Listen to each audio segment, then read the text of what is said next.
Well, this week is Australia Post Kids Teaching Kids Week, a wonderful initiative started by environmentalist and former Young Australian of the Year, Arron.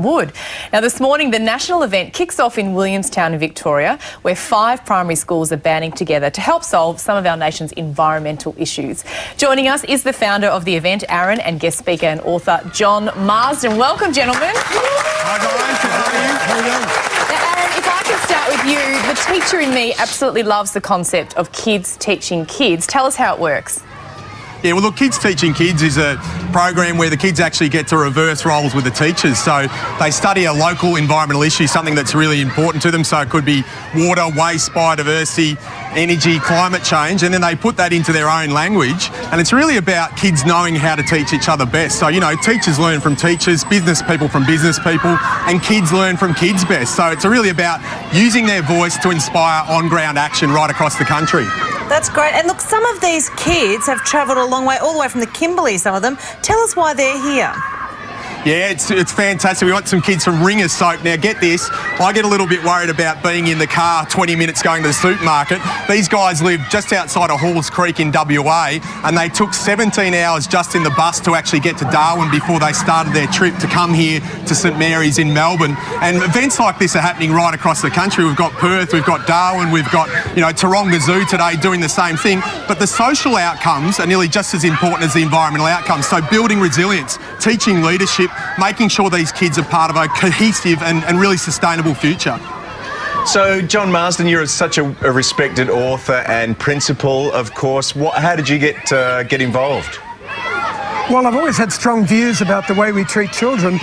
We've got a society where 5-year-olds are being treated like they're 2, 10-year-olds are being treated like they're 5, 15-year-olds are being treated like they're 10, and that's not good.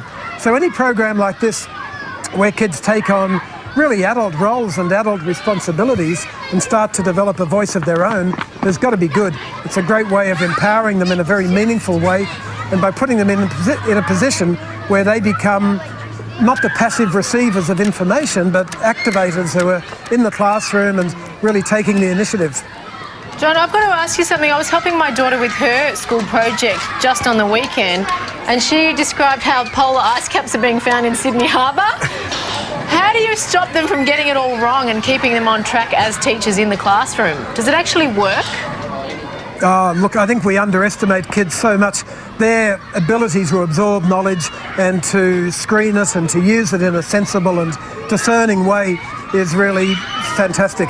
So, although there's plenty of confused 40 and 60 and 80-year-olds out there, I'd say the 8-year-olds and 10-year-olds and 12-year-olds are doing pretty well when it comes to information and in the modern age. And the important thing is too that with these kids is they actually work with expert industry mentors from all different sorts of facets. So if they're studying wetlands, they're actually appointed with an expert scientist who's actually a world leader in wetland research. So they're really operating with the best facts and figures. So no sort of talk about, you know, icebergs in Sydney Harbour or anything like that.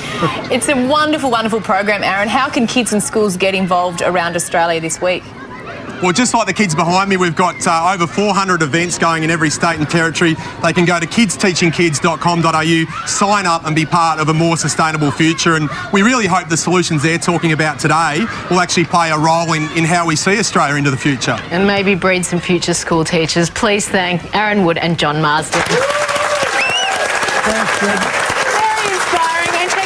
Website for more information about Kids Teaching Kids Week. We'll be back with more of The Circle right after this.